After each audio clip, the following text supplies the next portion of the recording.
If you must blink, do it now. It's time for Cinema Savants. Gentlemen, you can't fight in here. This is a war room. Your weekly source for movie news. The gods gave us many gifts. One day you'll know them all. Movie reviews. Are you suggesting coconuts migrate? And the occasional Hollywood rumor. Listen. You smell something? Hosted by Todd Vandenberg. Now, for while you can, the monkey boy. And Rob Steele. We're on a mission from God. Yoink! And away! And here we go. Welcome to another episode of Cinema Savants, your home for movie news about movies that you actually care about. He's Todd Vandenberg, and this week, I'm Balky. I'll explain that as we get right into the first thing that came up this week. It's technically not movie news, it's TV news, but it came from a commercial that worried me. Because I don't actually watch as much TV as I did, when I was growing up. So I don't know everybody on TV anymore. But I saw a commercial for ABC's, I think it was called Battle of the Celebrity Stars or something. Over 100 of your favorite stars compete in these stupid obstacle course competition thing. American Celebrity Warrior Ninja things. And they said over 100 stars competing. I recognized Bronson Pinchot. And even then I had to rewind it and go, was that Balky? What the hell? That's it. That is the only person I recognize. It's a full 30-second commercial with star, or, well, I'm assuming star. I don't know who the hell these people are. I'm just like, ooh, Bronson Pinchot. So I'm going to call it, I'm renaming it ABC's Battle of the Recently Exhumed Former Celebrity Stars. Because I don't know who they are. I've gotten old, apparently. Meanwhile, hi, Todd. How are you doing? I am quite lovely. I am. Okay. I'm happy to be here. Most weeks I'm not. Most weeks I'm really filled with angst about being here. But today I'm happy. Oh well, happiness is good. Here, we'll continue the happiness things. Something that I found. I don't know. I guess it was about an hour ago. There's a website that I'm going to put the link on the website, cinemasavants.com. Go visit it. Subscribe to us on iTunes and all that good stuff. There's an artist whose name Austin Light. There we go. I found his name finally. Who has taken a lot of movies and removed one letter from the title of the movie and made artwork for it. Interesting. And a lot of these work. So he's taken X-Men, removed the X and called it Men. It's a movie about a retired professor who helps a rugged Canadian work through his aggression as he struggles to uncover his past. See? I like it. Or, let's see. Finding Does he have Emo. Star Wars? I don't know. Let's see. Beautiful. The Princess and the Fro. See, these actually work. They do work. Jurassic Park, about two dinosaurs who play golf. I like it. I can see that. But it's a wonderful website, and I will put the link up on ours so you can take a look at these and go, you know what, those are weird is what they are. But, a lot of them are really good, so give it a look after the show, because in the meantime, we're going to go into a lot of news stuff in our good, bad, and whatever segment.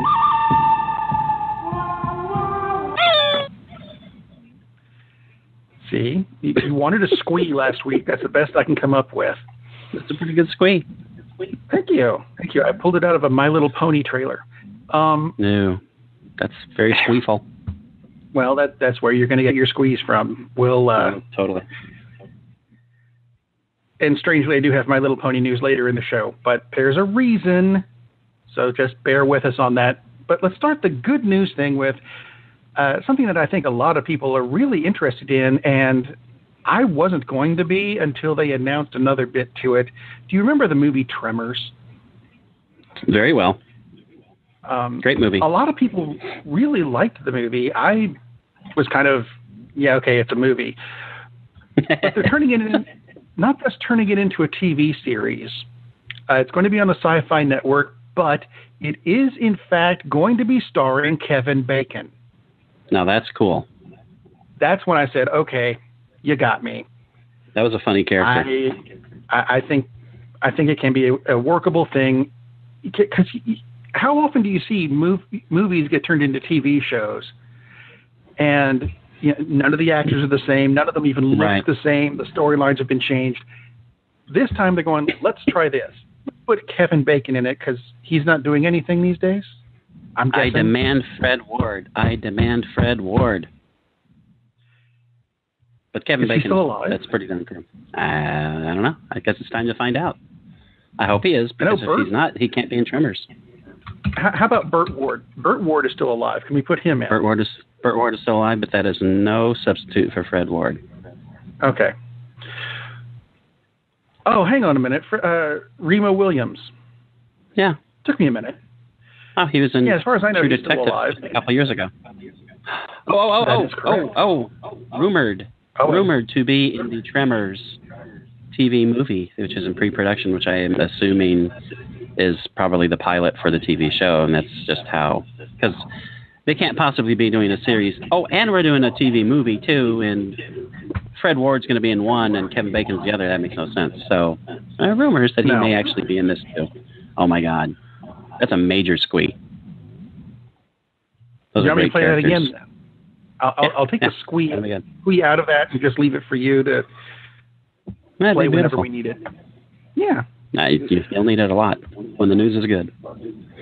How about this one? I don't know if you'll. This is a squee moment, but it's a retroactive cameo, which I've never heard of before. But here we go. Do you remember in Iron Man 2? Toward the end, you have all the hammer bots flying around the Stark Expo, and they start to shoot curious. Start to shoot a little kid wearing the Iron Man helmet. Yes.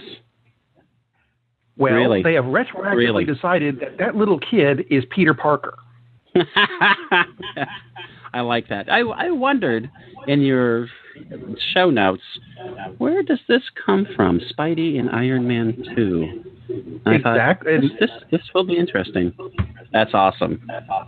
They announced that earlier this week, and a lot of people went, really? But you know what? There's no reason not to. No, it's not like we actually got to see the kid's face. So, sure. Right, exactly. Timeline fits. Makes perfect sense. Why not make use of it? That's brilliant. And unlike George Lucas, they don't have to go back and spend millions and millions of dollars and somehow screw up the original by adding in things that don't need to be there. So no one stepped on Peter Parker's tail and made him go squee in Iron Man 2. They're not going to have an aversion doing that. So that's very cool. I like that. I think it's awesome. Other news from the Spidey home front, and actually I've got some in the bad news, but we'll get to that when we get to the bad news. No. It's going to happen eventually. Allegedly, because a lot of people wanted to know where Miles Morales is. And if you don't know who that is in the comic books, Miles Morales is the ultimate Spider-Man from the Ultimate Marvel Universe, who's a Hispanic version of Peter Parker who becomes Spider-Man. But he's not Peter Parker, he's Miles Morales. He's in the Marvel Universe, Marvel Cinematic Universe somewhere. They said they haven't put him in yet, but he probably will be there somewhere at some point. Good news, bad news. Make of it what you wish. Very good news. And in that, I'm not entirely sure how these got put together, but in that same story, they decided that they may actually be creating a Captain Britain movie. Really? Which I thought was interesting. Captain Britain, here's a shock, the British counterpart of Captain America. Who knew, right? Very underused character, I thought, but whenever he popped up, I thought he was kind of cool. I thought he had a better costume than Captain America because it looked like a British flag as opposed to Captain America's, which looks like Puerto Rico's. I'm being picky, but it does. Doesn't it? Look at the American flag and look at Puerto Rico's flag, and then look at Captain America and go, yeah, he's Captain Puerto Rico. But Captain America has always been inclusive, sir. That's what that means. And Puerto Rico is essentially the 51st state. Is that it? Yeah, that's it. There you go. And has been since the 40s. There you are. Except back then it would have been the 48th state. But it's all right. Yeah. I like Captain Britain. They're making a movie allegedly at some point. I'm good with that. Or maybe a Netflix series. That could be interesting. Hopefully they'll have a Union Jack, too. I mean, if you're going to have Captain Britain, just come on. Sure. Go Why in for not? it. They should. That would be cool. Let's see. The new Batman movie that's coming out is allegedly going to be taking a lot of its inspiration from the Arkham Asylum video game series and Hitchcock movies. The upswing of this is that Batman, who is considered the world's greatest detective, will actually be doing detective work in the movie, which to me just makes sense and is long overdue because we haven't seen that in any of the movies so far. Very little, yeah. I mean, all I can think of is that one Michael Keaton scene where he's looking at pictures of the Joker, looking at pictures of Jack Napier. Everyone's wondering who the hell Jack Napier is. He's never been in any of the books. And that's it. You know, there's not really a whole lot of detectiving going on. Right. And as you said, for the world's greatest detective, at least on this side of the Atlantic, not a lot. Not a lot of detection work. Batman meets Sherlock Holmes. That should be interesting. But well, you know, actually, Batman v Superman, he did do some detective work. You know, finding out the thing with Luthor. But I mean, still, it hasn't been at the forefront at all. That's the same Batman, though, so it counts. Quite true. Quite true. It is the same Batman. At least I'm good with counting it. You're good. Yeah, as much as I dislike that movie, I thought Affleck and their depiction of Batman, other than the whole Martha thing, I thought it was really, really good. I like this version. Good news if you're a big sci-fi fan, like me, and have actually read these books. I don't know if you've ever read. Have you ever read Isaac Asimov's stuff? It's been quite a while, but I've, especially the Robot series, yeah. Yeah, the Robot series, Foundation and Empire, and Foundation. The Foundation series is becoming a TV series. Wow, really? And I read this recently, and who's it? Skydance and David S. Goyer and Josh Friedman are working on putting it together as a TV series. Which, if you haven't read these, this was a series that Isaac Asimov started writing in 1942, which puts it in the category of a long time ago. And just about every sci-fi thing that has come out since 1942, there are bits and pieces of in this series. I didn't actually, get a chance to read them until I guess it was about a decade ago when I finally got the chance to sit down and read these books. And as I'm reading them, I'm going, okay, there's Battlestar Galactica, there's Star Wars, there's Invasion of the Body Snatchers. There's everything is in this series at some point. So that, calling it Foundation, this is the foundation of modern science fiction.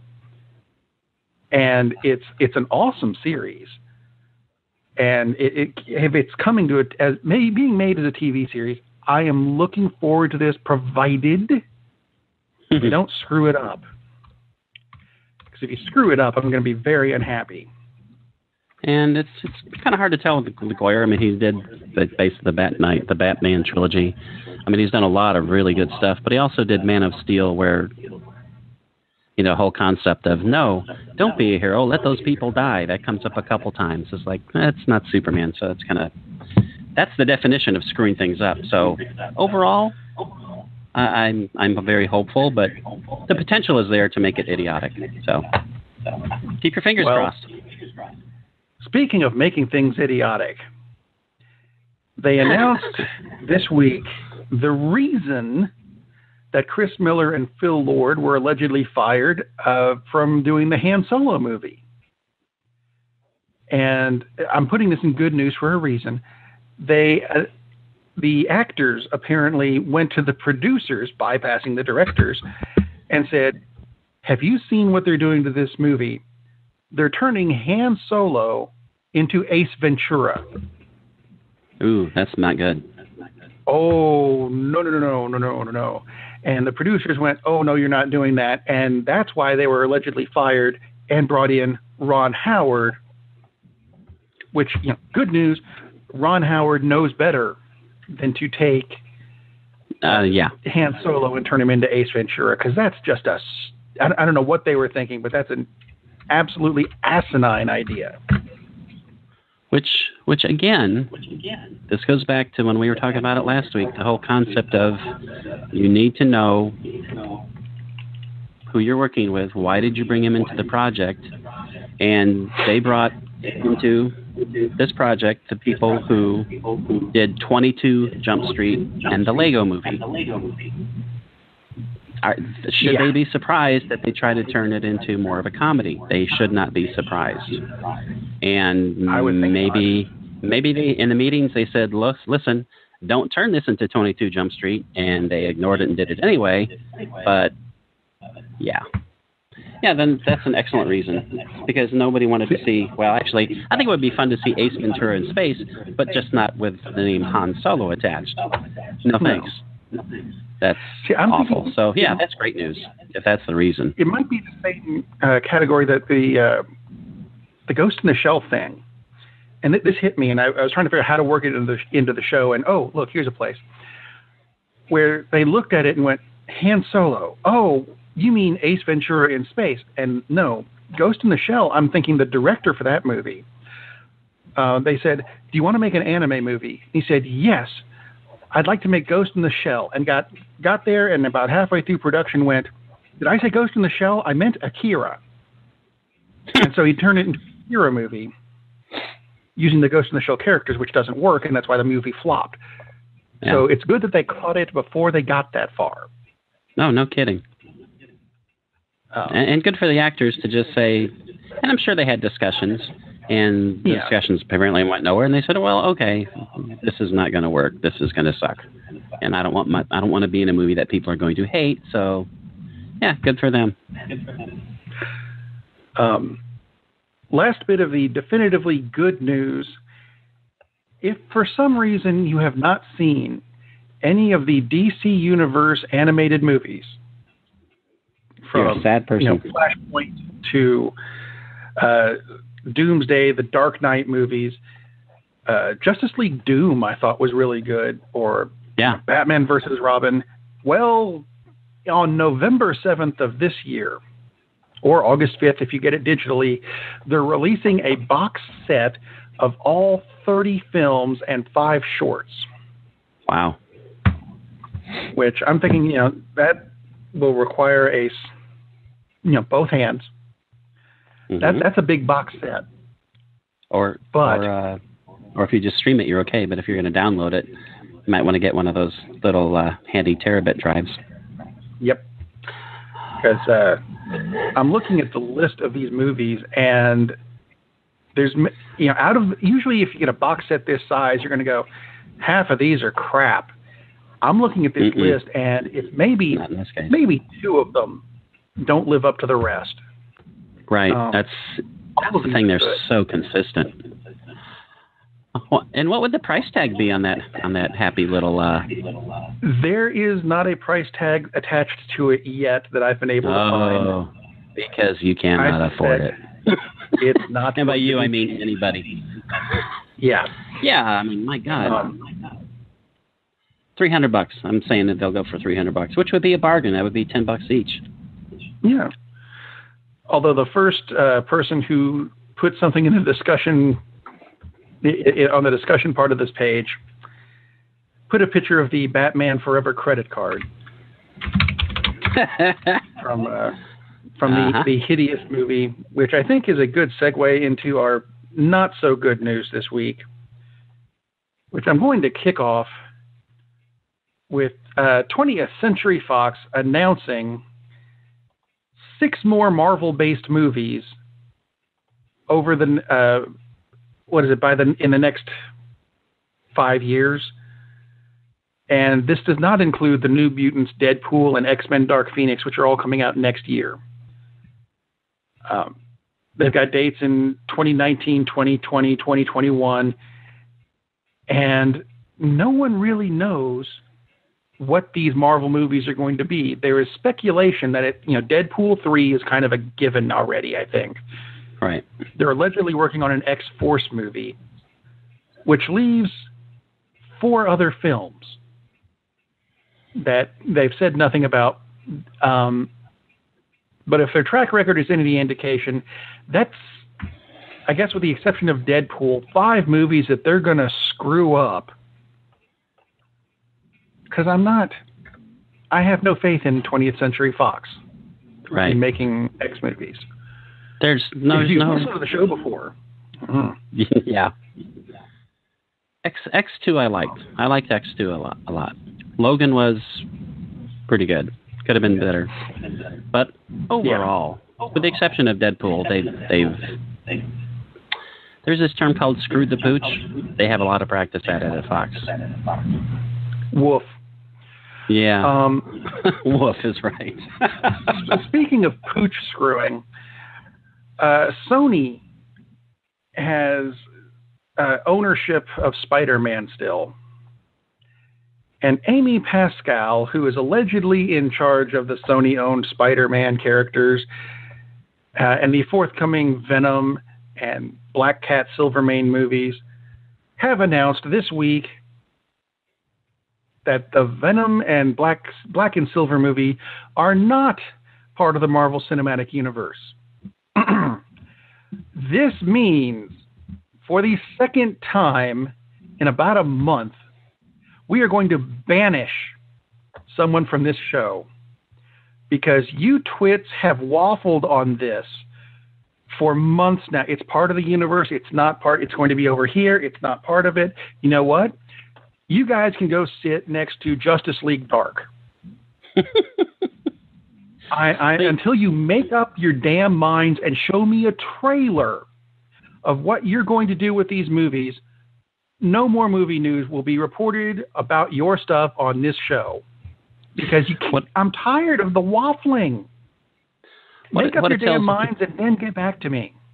What it tells me is that they thought, this would be really good to tie it into what Disney, Marvel is doing with their movies, because why wouldn't you? That would be ridiculous not to tie into the big franchise that's going. And maybe, get a little rub from the glory of people who are actually making movies correctly instead of the way Sony has been doing most of their movies. Most of their movies. I mean, they made one exactly right, Spider-Man 2, and the rest, well, we can get into that another time.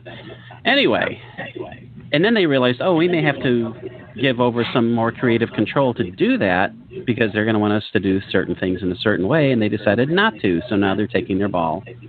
And I'm fine with it either way. I honestly don't care, because I'm afraid if they do tie it into the Marvel Universe, they're going to make stupid errors, and then that's going to force Disney Marvel Studios, the actual studio, to incorporate something stupid that Sony did, or just to ignore it, in which case it's not going to be part of the universe anyway.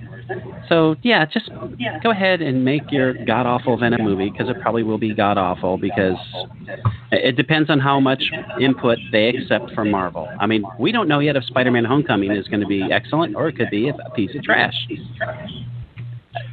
Tom Holland is terrific. And God, I'm hoping so. And Tom Holland is easily the best Spider-Man Peter Parker so far. Absolutely easily. Yeah. But that was in a Marvel film. That was not in a Sony film. I mean, I've got big hopes for Homecoming, and the trailers look great, but it wouldn't be the first time the trailer looked great, and that was the only good part of the movie. So, in how many days is it? In about 5 days, we'll find out if it's really good or not, but... Yeah, I don't, like you said, don't have a whole lot of faith in Sony. Have more faith in Sony than Fox, because they haven't made absolute train wrecks, unlike Fox. That is true. So, I mean, they are still making Spider-Man films, unlike Fox with their Fantastic Four franchise, which they've tried twice and screwed up both times. Jeez, man. How bad can you be? Yeah, that's pretty lame. It's like, yeah, we're part of it. No, we're not part of it. Other, I guess, bad news, although this one's a lot more amusing, to come out of Spider-Man, is that Tom Holland released this week that Marvel is going to be bringing back their shorts. Not the ones they wear, their short movies. Like they did with the Mandarin. They did a short with him. And it was excellent. There's been a bunch of shorts that Marvel has done. But they stopped doing them a few years ago, but they're bringing them back. And he ended this little interview where he gave this away as, I probably just spoiled a big spoiler. Kevin Feige is probably going to be furious. Well, because of this, they have announced that Tom Holland, who plays Spider-Man, is not allowed to have the entire script of the Infinity War because there's some things that they'd like to keep to themselves until the movie actually comes out. So Tom Holland is acting like the 15-year-old Peter Parker that he plays. Interesting. Yeah. He's staying in character, so he's being a 15-year-old blabbermouth. That's awesome.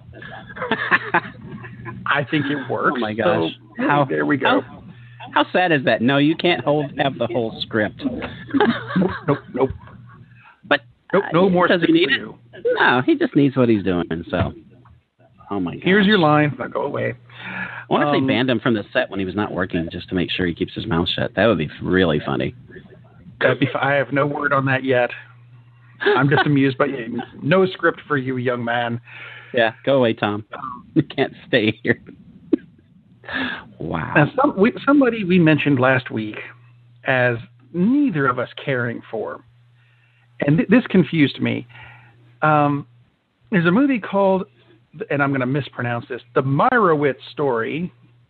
Yeah. Or Stories. Starring I think, is Adam Sandler our least favorite actor? No. Well, he's one of my least favorite actors, though. Boy, is he on the list as far as I'm concerned. Oh, he's on the list. Yeah. Something I was confused about in conjunction with this particular film, there's allegedly Oscar talk with it. Mm-hmm. That's what I've heard, too. If Adam Sandler wins a Best Actor Oscar, I will never watch another movie again as long as I live because something is just, no, it cannot possibly happen. Here's the thing. It depends who has creative control. When Adam Sandler has creative control, he just makes the same dreck that he thinks is funny, which is awful. So that's how we wind up with this crap like Jack and Jill, which... God, the previews made me sick, let alone actually ever thinking about watching the movie. But you know, he's done good work before. Reign Over Me, Spanglish. What is the one I'm trying? Punch Drunk Love.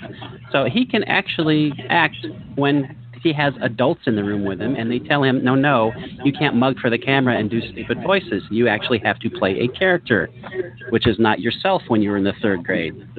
So when he is controlled a little bit, he can do really good work.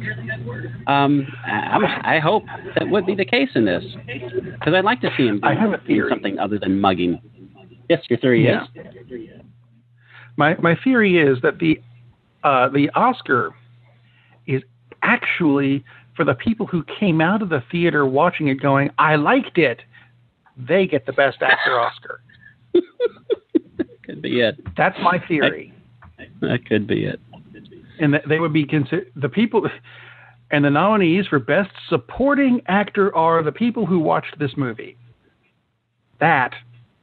See, there we go. I see. It's just a weird thing. And speaking of weird things, let's move over to the X-Files for just a moment, where Gillian Anderson is allegedly not happy with, I'm guessing, anybody who works on the X-Files anymore. She's still doing it, but she says she's very disappointed that the writer's room is still 100% male. there needs to be women. I'm like, well, I'm not going to argue that. I am going to bring up this point, though. It is entirely possible that that there weren't any women to apply for the job of writers on the X-Files. That is a possibility. Just like, God, I'm old. It was 20 years ago, I guess, maybe even longer. Yes, it's a baseball reference. The Detroit Tigers got into a lot of trouble when they were trying to get a new general manager. And they said, the NAACP got onto them and said, why did you not interview any black people? We're going to boycott your team. That was just a racist thing for you to do, not to ask any African-American people to be your general manager. You didn't interview any of them. And their response, I thought, was brilliant, which was, well, no African-Americans applied for the job. What do you want us to do? Go out and drag somebody in and go, we're interviewing you just to make the numbers look pretty? Which I believe. But here's the problem with that analogy. Yes. It could very well be that no one applied because no one ever gets those gigs unless their name is Dusty Baker. You know, they've probably seen applicants apply over and over and over and over, and they just felt like, why run through the process? So I can see that being also true. Part of the deal. And it's certainly possible no one submitted a script, or some people submitted scripts and was like, okay, this is pretty dodgy. We're not going with that. So it's certainly possible. But considering Hollywood's long history of not exactly getting the whole equality thing, yeah, I can see how she's somewhat perturbed. I'm with her. I really am. I don't see any reason why women can't do this. And that sounded bad of me. I know what you mean. There are some wonderful women writers out there, and there's no reason why they can't write an X-Files episode. There are thousands of wonderful women writers out there, and right, there's no reason they can't. This is one of those things where it would probably be, especially for the X-Files, which has such a high-profile female character, it would probably be smart for them to really actively pursue that and recruit. And maybe they did, and maybe they didn't get anything useful. Who knows? But in similar news, and this one popped up just recently, concerning that, well, granted, it's a TV show that I only watch when I'm in emergency rooms.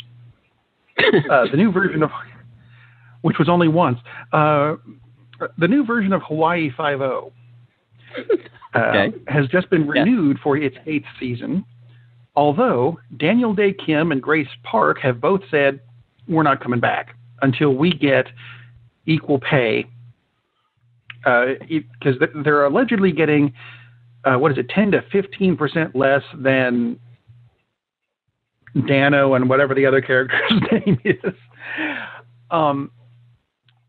And some people are saying, well, both of them are Asian actors. And I'm like, well, true. I don't know that this is a I'm putting this in bunny rabbit quotes, racist thing.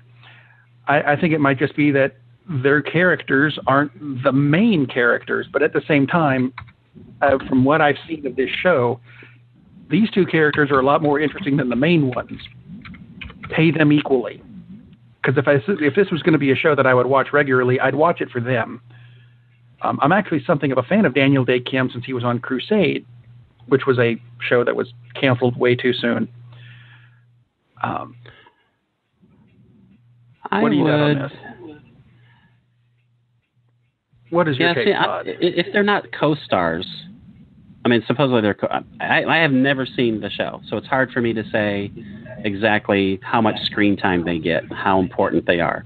If they're just as important, or let's say if they have 50% of the screen time as the two leads, well, shouldn't they get paid 50% as much as opposed to 10% as much? That would make sense. So if they're wanting to get paid exactly the same amount of money, but they have less screen time, that would not make sense. Although I do notice the poster for 5-0 has 4 actors on it. 2 of them are leaving the series. So that seems a bit if they're equal on the poster, they should be at least similar in the page, shouldn't they? Obviously, they're important. They're important if they're on the damn poster. They're not just like tertiary characters. Maybe they're secondary, but they should be getting paid a lot more than 10%. The biggest news out of this is that this thing has been on for that long. Yeah. I'm shocked that it's been on that long. That's probably longer than the original damn series. I think it was. And like I said, I've only the only time I remember watching the show was in an emergency room waiting to be brought in, or waiting to have my wife brought in. So I was paying a lot more attention to her being, injured at the time. Than I was for this. All I know is that Alex O'Loughlin has never played Felix in a James Bond film, and therefore this version is not nearly as cool as the original Hawaii Five-0. Because Jack Lord was Felix Leiter in Dr. No. Is that's foreshadowing, because I've got something on that in a minute. Not there yet. Lovely. Though. Oh, not there. Okay. I've got I one went more. there too soon. Little premature, but that's okay. I have some, I'm going to call it bad headline writing news. Okay. Coming from the Star Wars front. I went to a major movie news website recently and came across two headlines right next to each other, because you go to websites and you see headlines.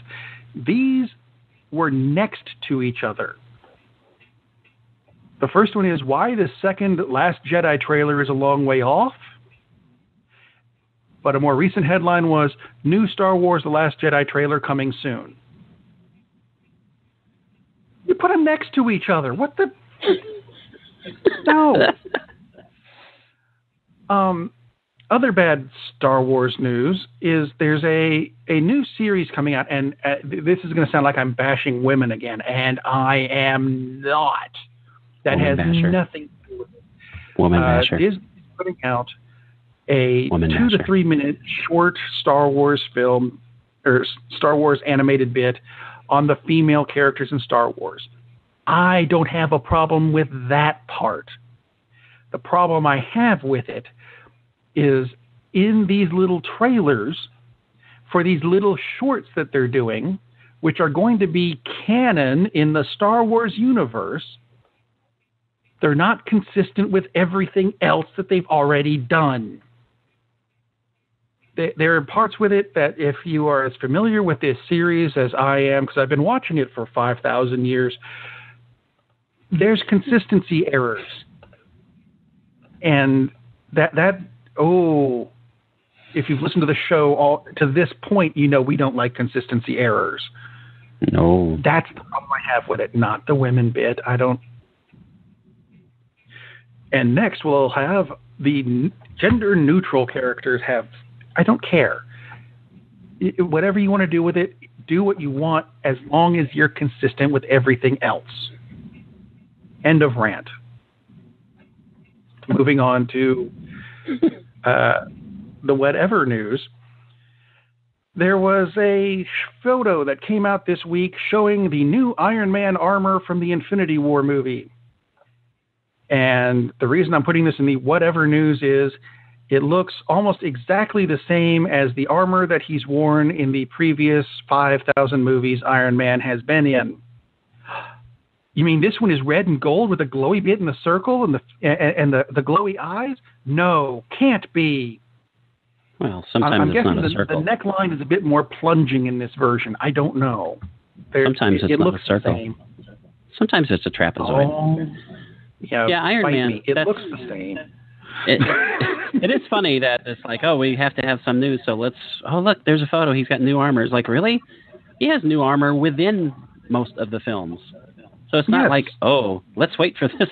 How many types of armor were there in Iron Man 3? There must have been 50 or 60, right? I believe it was 55. It's not exactly news that, oh, look, he's got new armor. No kidding. Tony Stark has more Iron Man suits than he has business suits. And he's a clothing hog. I mean, just look at the guy. He has fewer pairs of Armani shoes. He probably doesn't wear Armani, doesn't even make shoes, but you know what I'm saying. This guy, Vitaly, this guy has more suits because that's his hobby. It's fun. Of course he has a lot of suits. So yeah, it's funny. It's like, oh look, he's got a suit. It's like, really? That's shocking. The news would be, oh no, he's going back to the really clunky looking thing that looks like it's made out of pipes and boiler, which is kind of what it was made of, the original Iron Man suit. That would be news if he decided, you know what, I want to go with that one that has machine guns on it and can barely fly. And when I land, it falls apart. That would be funny. Speaking of falling apart, I don't know if this movie is going to do that or not, but it's about the new Predator movie and how it's actually connecting back to Predator 2. I thought this was rather clever. Danny Glover? The characters, not quite, but you're closer than you think. One of the characters in this movie is going to be the son of Peter Keyes, who was in the second movie. Peter Keyes was played by Gary Busey, which I'm sorry, that's as close to Danny Glover as we're going to get right now. That's pretty close. And the son of Peter Keyes is going to be played by Jake Busey, Gary's son. Yes. The insane horse teeth and the insane laugh. That's awesome. There we go. Jake Busey's now, fun. I'm not sure whether this is good news or bad news. That's why I put it in the whatever. But you know what? I like the idea, so let's do it. Well, it's bigger news than a new Iron Man suit. That's for damn sure. Well, that's true. That's very cool. I like that. The Broccoli family. Wow. I'm sorry. that always... See, you're giggling out loud. I'm just doing it internally. The Broccoli family, who was in charge of the Bond series. I didn't name them. Look at the credits. They're talking about making a Felix Leiter spinoff. There we go. I'm not sure whether that's good or bad. Playing Felix? It does not say. Jack Lord's dead, isn't he?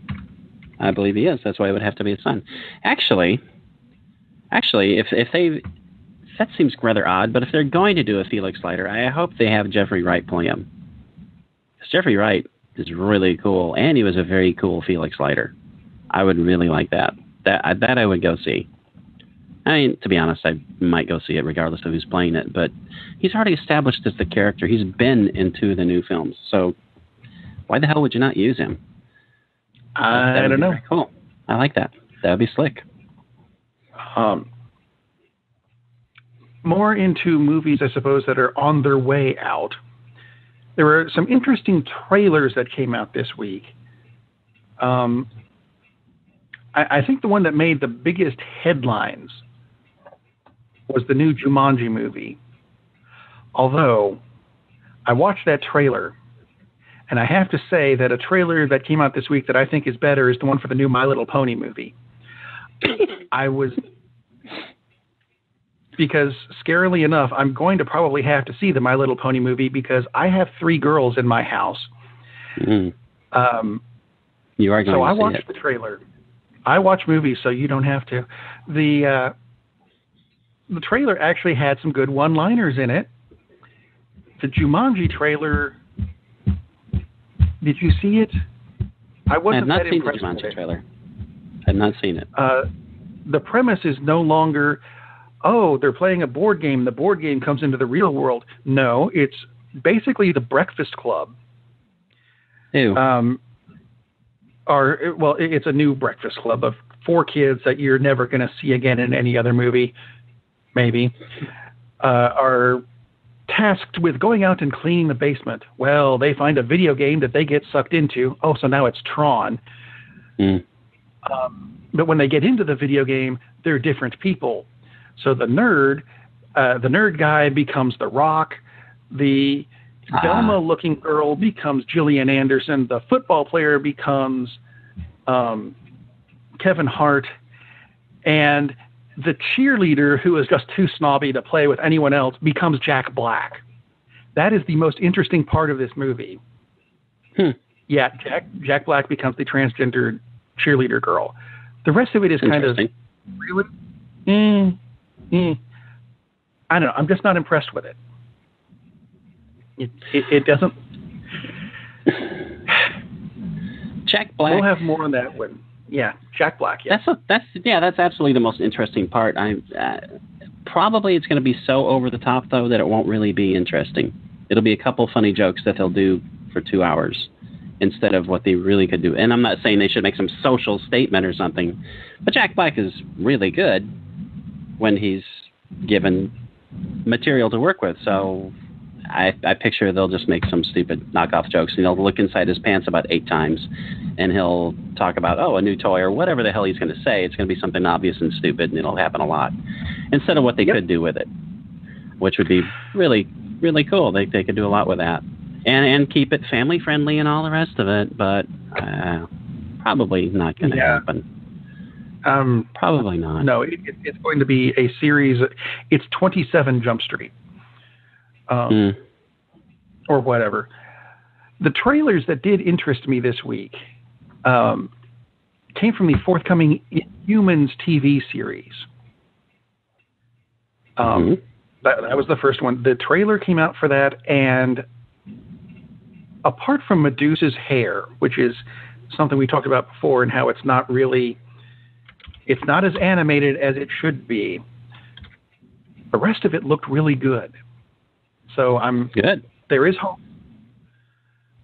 They even showed Lockjaw in this, and if you don't know Lockjaw, he's nice. He's a 6-foot bulldog that can teleport. He's a big dog. Which, that's a big dog. Although one thing, and I haven't watched the trailer yet, but I've noticed in all the posters, Black Bolt looks really. He looks like he's either having a gallbladder attack or he really needs to run to the restroom. And I wish they would have him pose with a different look on his face.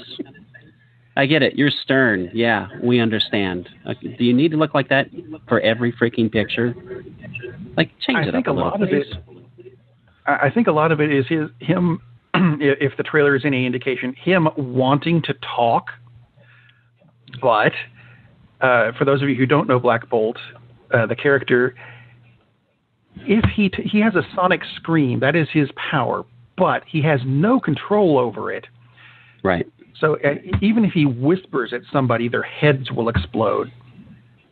And there was one bit toward the end of the trailer where he gets punched and actually goes, ugh! And when he does that, 3 cars in the background go, oh no, and fly off.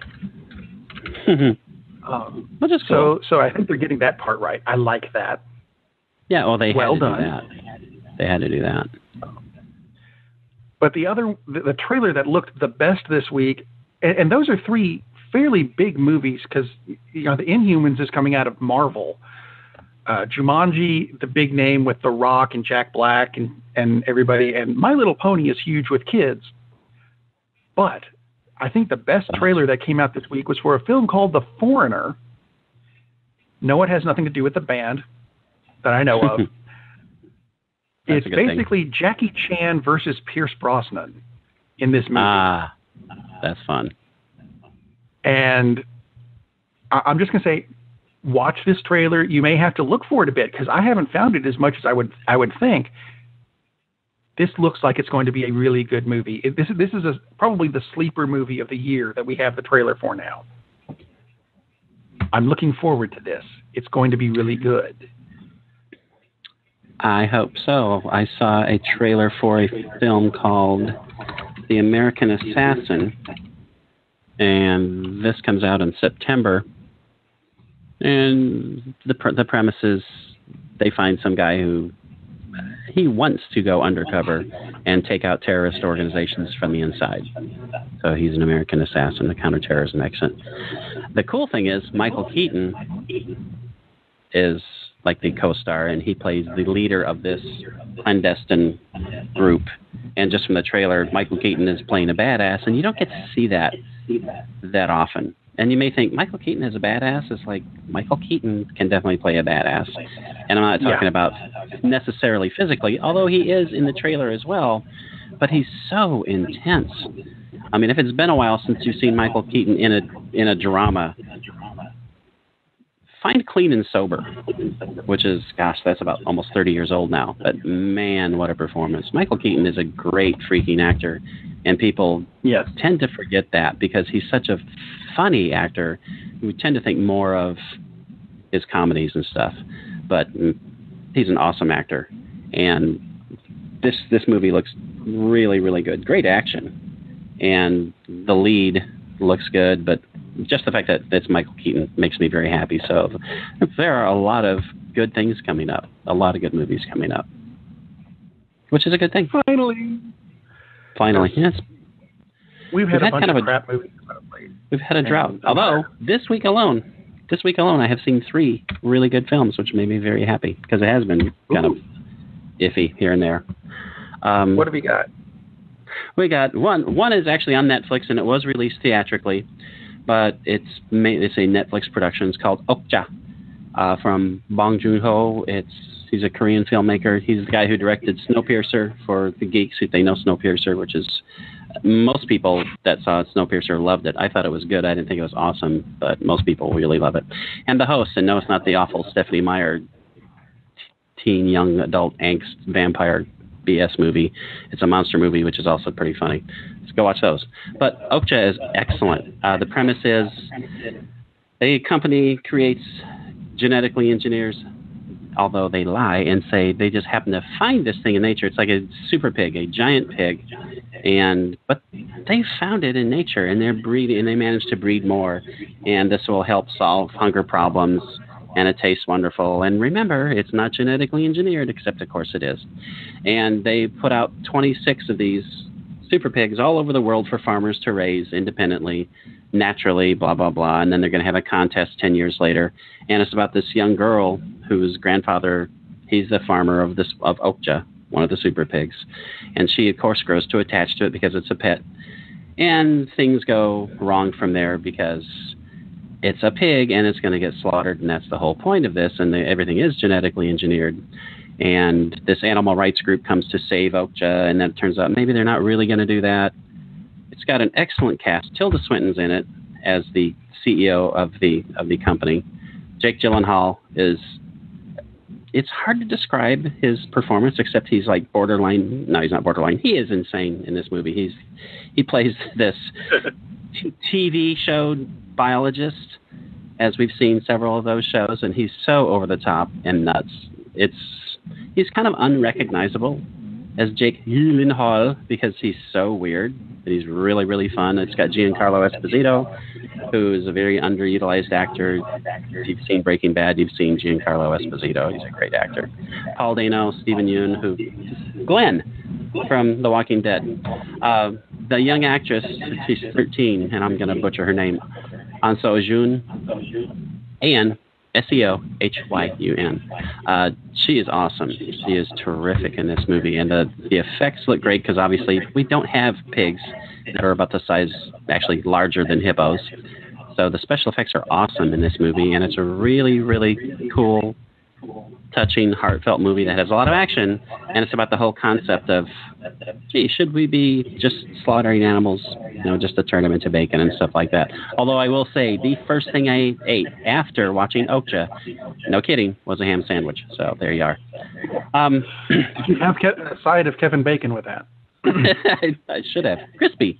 Also saw The Book of Henry, which came out, I think, about 3 weeks ago, and has not gotten good reviews at the box office. I think it's like a 27 or 28 on Rotten Tomatoes and Metacritic. And I will say that roughly 62-63% of the critics are wrong. Book of Henry is a really, really good film. Single mom, 2 kids, one is a genius. And so it's this slice of life family thing about how it is, working with this, just living with this kid who's a genius. And it's not, how so many films, children they're given lines so they seem like 30-year-old people, but they're in this child body because this kid acts like a kid. Acts like a very bright kid, but he acts like a kid. And that turns out that, oh no, this is not a spoiler because it's like virtually everything you see, it's in the trailers and everything. There may be abuse going on of their next-door neighbor's young girl by her stepfather. So that becomes a plot element. And then the movie takes a turn that you don't see coming, and I'm not going to give it away, but it takes a turn you don't see coming. Turns into a different kind of movie from this slice of life family thing. And then it takes another turn after that. It's really, really good. Naomi Watts is awesome. There's a scene in the film where she opens up the trunk of her car to get something out of the trunk, and she's really nervous about doing what she has to do. And she's shaking, but I mean, you almost can't see it, but you can see it. She's shaking like a person really would be shaking if their anxiety is dialed up to 11. And she gets into the car and she's still just kind of quivering. And it's like, man, this woman is an incredible actress. She is so awesome. Either that or they just, she just touched a little pad on her wrist and set it to vibrate, and so she was shaking like that. But she's awesome in the movie. Jaden Lieberher plays Henry. He is incredible. Dean Norris, again, a Breaking Bad reference. The guy who was Hank in Breaking Bad. He is the next-door neighbor. He has a major role in it. Really, really good movie. Highly recommended. Don't believe the critics. Be like The Rock and ignore Rotten Tomatoes. Go see the movie. And then the last movie I saw, which was, and I liked Okja a lot, and I liked the Book of Henry a lot, but the last movie I saw, best movie I've seen so far this year, Baby Driver. Holy crap. Edgar Wright directed Shaun of the Dead, Hot Fuzz, which I typed in my notes as with the wrong letter, which is interesting. Turned it into something I can't say, but it's Hot Fuzz, and The World's End. And of course, he was writer-director for Ant-Man and was taken off the project, just like we were talking about the situation with Han Solo. He had a different vision. They came to a mutual parting of the ways. I'm really glad he got that he chose to part ways with Marvel, because this is why Baby Driver is out there. This is a project he'd been working on off and on for 10 years. So, premise is, Baby Driver, he's a getaway driver for criminals. Although he himself he's technically a criminal, but he's not really. He's just some guy who got hooked into this. The leader of the criminal group is Kevin Spacey. Kevin Spacey and all his malignant, wonderful... Spaciness, exactly. Also stars Jamie Foxx as one of the criminals. Jamie Foxx he's great. He's off the wall, weird, but in a believable way. He is excellent in this movie. John Hamm from Breaking Bad, another one of the criminals. His character changes a lot in this. John Bernthal, who was also in Walking Dead, and the Punisher in Marvel's Punisher series, and which will be a great series. He is excellent. Again, another one of the criminals. Ansel Elgort, who I'd never even heard of before, and that's because he starred in The Fault in Our Stars and the Divergent series. He plays Baby. He's awesome. Lily James is his girlfriend, Deborah. And I left out probably the best actor in the whole cast, and it's the soundtrack. There was a reviewer in the Oak Ridger, and you probably remember that she would write about movies, and sometimes half of her reviews would be about the soundtrack. Actually, I shouldn't say sometime. Half the time. Half of her review would be about the soundtrack. It was so overly done. It's like, music is very important, but my God, it's not... Every film is not, oh my God, this is the best thing about the film, I have to write about the soundtrack. It was got to be ridiculous. This movie, it's another character in the film. It's got this awesome soundtrack. There are 30 songs in this movie. Most of them you hear the entire song. Well, half of them you hear the entire song. They tie into the film. It's early rock. It's blues. It's an incredible soundtrack, and it ties in so well with the film. It's the best driving sequences. Best driving sequences in any movie I've ever seen, and I'm talking including Bullet, including The French Connection, including Driver, including Drive. The best driving sequences in anything. And Fast and Furious, forget that crap. This is an awesome movie if you like car chases. This is an awesome movie if you like character studies, if you like drama, revenge flicks. Man, what an awesome movie. Do not take your kids. I saw it's an violence. interview with... It's cussy. Yeah. That too. I saw an interview with Jamie Foxx last night about this movie. Mm-hmm. And he was talking about how the whole thing is it's the music is set to all the action is set to the music. Absolutely. And they would play the music on the set, and he's firing his gun to the beat of songs and everything. Yeah. Music, massive part of this movie. And I haven't seen it yet, but I want to. It's on my list. Well, maybe after you see the My Little Pony movie. But seriously, it's a brilliant movie. Edgar Wright has been a great director since he first popped up. And happily, this is going to be his biggest box office success. It's already grossed $30 million in 5 days. And let's see, is that accurate? Yes, it is accurate. It is possibly going to be his top box office film that he's ever had in a matter of 5 days. Because his biggest previous hit was Scott Pilgrim versus the World, only made $31 million. Baby Driver's at 30. So I think he wins with this one. He wins with this one because this movie totally kicks butt. It's a great movie. Man, I cannot imagine. And the reason the money is important is because he can make more movies like this if this movie makes money. So absolutely. Yes. Absolutely. If you like any of his movies, go see this movie because it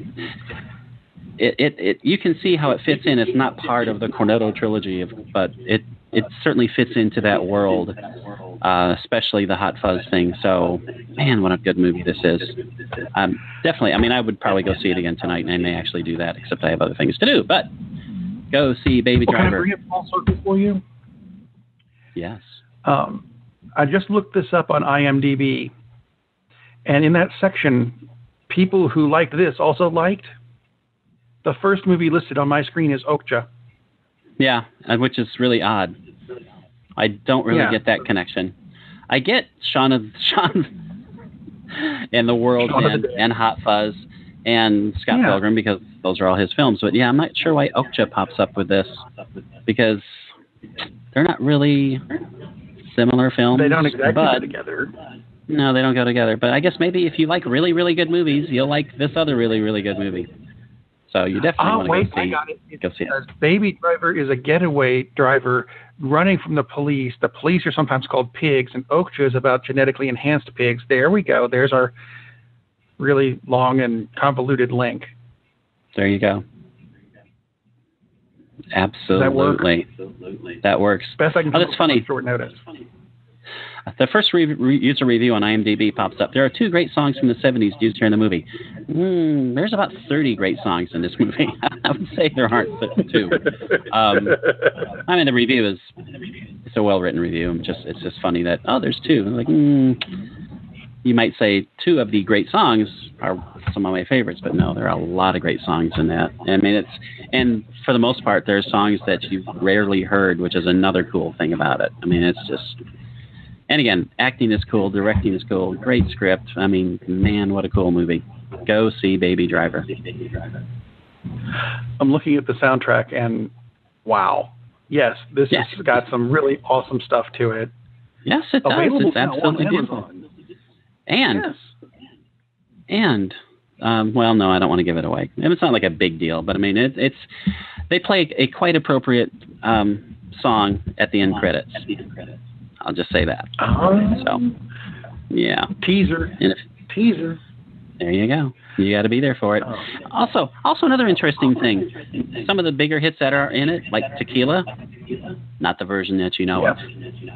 Which is another cool thing, is there are some songs in here that you have, well, depending on things, you have heard a lot of these songs, but it's just very cool.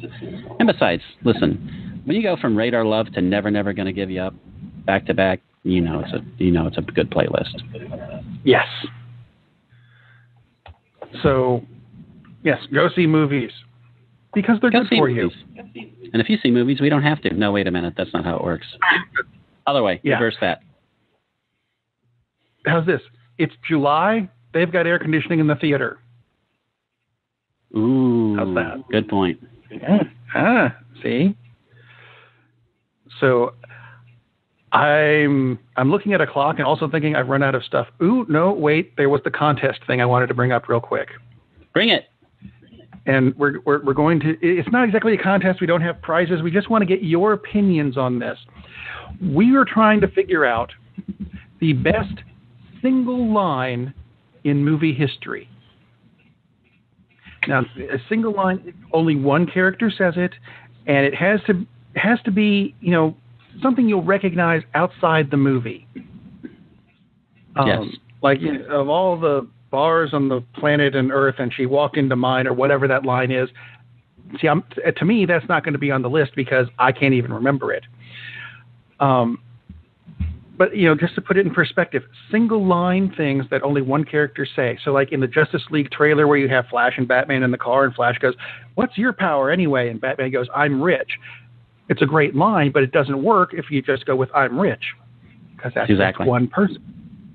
So, having him say, "I'm Batman," like Michael Keaton used to do, that would be a single person line, although not the greatest. So let us know what you think the greatest single line in movie history is. Contact us, go to our website, cinemasavants.com, or contact us, cinemasavants@coil.us, COIL.us.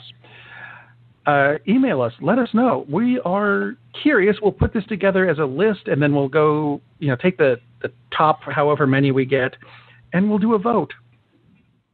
Because some of us think we still live in a democracy, even though it's really a republic, and then we're going to get into politics, and we don't want to go there. No. Let us know what you think the line is, and I think that'll be cool. I think that will be awesome. And I'll mention it earlier in the show next week. And I think that's the end of the show. I think it is. Have a good week, everybody. Ariel! Upa! Ride! Do you think they will let me live in Montana? I was thinking of the immortal words of Socrates, who said, "I drank what?" Man, we have a weird job. It's shameful, but it's a living. Darn, that's the end. The end. The end.